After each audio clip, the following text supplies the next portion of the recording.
Uhlmann reporting for KD Chats here at SMITHEE TV in downtown Toronto with stand-up comedian and actor Perry Perlmutar. What inspired you to get into comedy? I would say it's something I've always done my whole life. Certainly my relationship with my parents, I would always enjoy making them laugh. So yeah, I mean, I always like telling stories and being funny and that kind of thing, and I think it just kind of, yeah, something I always wanted to do, and then eventually I did when my dreams of becoming a football player didn't work out. But yeah, I guess that would be it. How did growing up in Toronto influence your comedy work?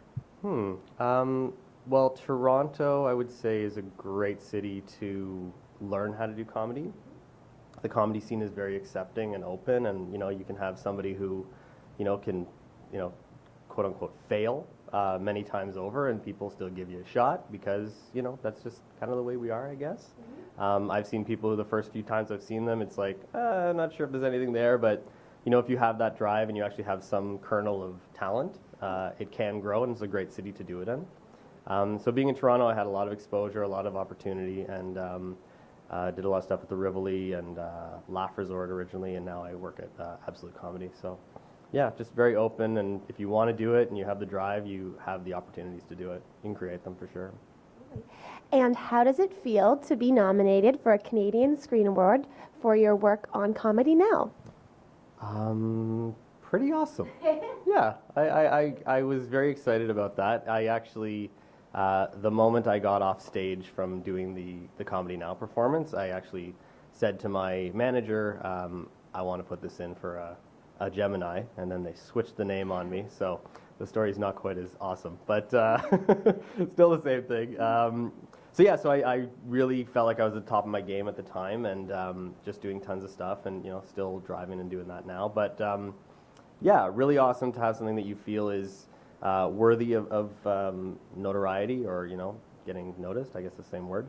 But yeah, it was really nice to do something that I felt was worthy of that, and actually have it happen. So I was really happy about that. It's pretty cool. You've been in this business for a number of years, and you've done acting work as well. What is the craziest job that you've ever had? I'll give you the best maybe story. So I've done some things where I've had to be in costumes before, like full, Canada's Wonderland style costumes. So some years ago when Conan O'Brien was here in Toronto around the SARS epidemic, he did a week of shows, and they needed somebody to be Jim Carrey's Canadian posse, and he wanted Bonhomme. Do you know Bonhomme? He's the Winter Carnival snowman guy. Google it. He's got a little belt. So I was the perfect size to be in that. So when I say I worked with Jim Carrey, I was really just in a Bonhomme costume walking on stage at Conan O'Brien's show. But yeah, that was kind of a weird thing, but I met him afterwards and kind of wanted to let him know I'm not like professionally Bonhomme. Yeah. I actually do more than that. But that was a kind of a weird, funny thing. Like, any kind of gig that I can get that's fun, that's not going to be, terrible, yeah, I'll pretty much do it. Cool. Yeah. And what was it like being in that costume? Was it sweaty or was it ventilated well? It was not that bad. Okay. It was certainly not cool. But the hardest part of being in like a costume like that, it's basically put like a fishbowl on your head, and there's like holes here and like a little mouth thing here, and try to walk around on like a stage like that, because I was like, I'm gonna fall over on Jim Carrey right now, but that didn't happen. I'm a professional. So. And how do you feel about your food touching on your plate? I don't like it. Wow, you've really done your research. Now, here's the thing. If I have something like Indian food, which I do enjoy, the rice and the sauce are separate entities. Some people like to mix them together. I like to save that for when it's in my mouth. So when things touch, like basically I make like rivers and valleys, and everything starts to, like a bento box is the perfect thing to eat out of, because everything is, separate, their own little countries. Yeah, I'm quite weird. And what's next for you? What are your goals for the future?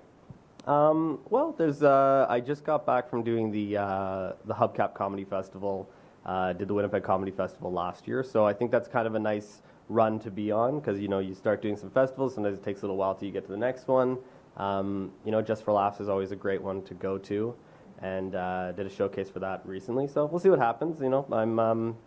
But essentially with stand-up, the goal is pretty much to just keep doing it, keep getting better, keep expanding your your repertoire of jokes, I guess. And yeah, just keep getting out there and doing it. But the acting stuff still comes up, and I don't know. I think just keep doing it. And in stand-up, it's very different because you have to do it yourself. It's like you have to keep at it, keep doing it, and do those gigs where you're just going out and getting some time on stage. And so I think that's just being diligent in that way is a great way to keep going. Yeah. And where is the best place to find out more information on you and your projects online? Diamondfield.com, my agency website, is great. Just a very quick, concise bio and what I'm doing, where I am, resume, all that stuff.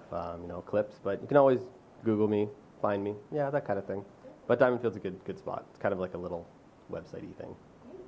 Thank you so much. Congratulations on all of your success. Best of luck at the Canadian Screen Awards and on your upcoming projects.